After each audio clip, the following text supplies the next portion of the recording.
నమస్కారం. నా పేరు K Jnaneswararao. Central government retired ఎంప్లాయీని. జాబ్లో ఉన్నప్పుడు ఒక 25 సంవత్సరాలు బ్లైండ్ స్టూడెంట్స్ తోటి అసోసియేషన్ అయి ఉన్నాను. ఇక రిటైర్ అయిన తర్వాత కొద్దిగా తగ్గిపోయింది, 4-5 ఏళ్ళు అయింది. ఇక్కడ ఇంటి దగ్గర ఇక్కడ మెంటల్లీ రిటార్డెడ్ స్కూల్ ఉందని వివేకానంద సంస్థ వాళ్ళే కృష్ణప్రియ అనే అమ్మాయి చెప్పింది. 22 మేలో సమ్మర్ క్యాంప్లో వచ్చినాను. ఇక్కడంతా స్టాఫ్ కానీ పిల్లలు మెయింటెనెన్స్ అంతా మంచిగా అనిపించింది.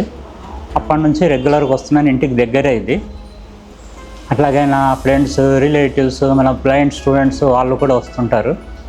అందరం కలిపి ఏదో మాకు వీలైన సహకారం ఇక్కడ అందిస్తుంటాం. వీళ్ళకి చాలా హ్యాపీగా ఉంటుంది. ఇక్కడ స్టాఫ్ కానీ మేడం కానీ అందరూ సెల్ఫ్లెస్గా బాగా పనిచేస్తారు. ఇక్కడ పిల్లలు కూడా మంచిగా ఉంటారు. మ్యూజిక్, డ్యాన్స్, మెడిటేషన్ ఇవన్నిట్లో చాలా ఇంట్రెస్ట్ చూపిస్తారు. ధన్యవాదాలు.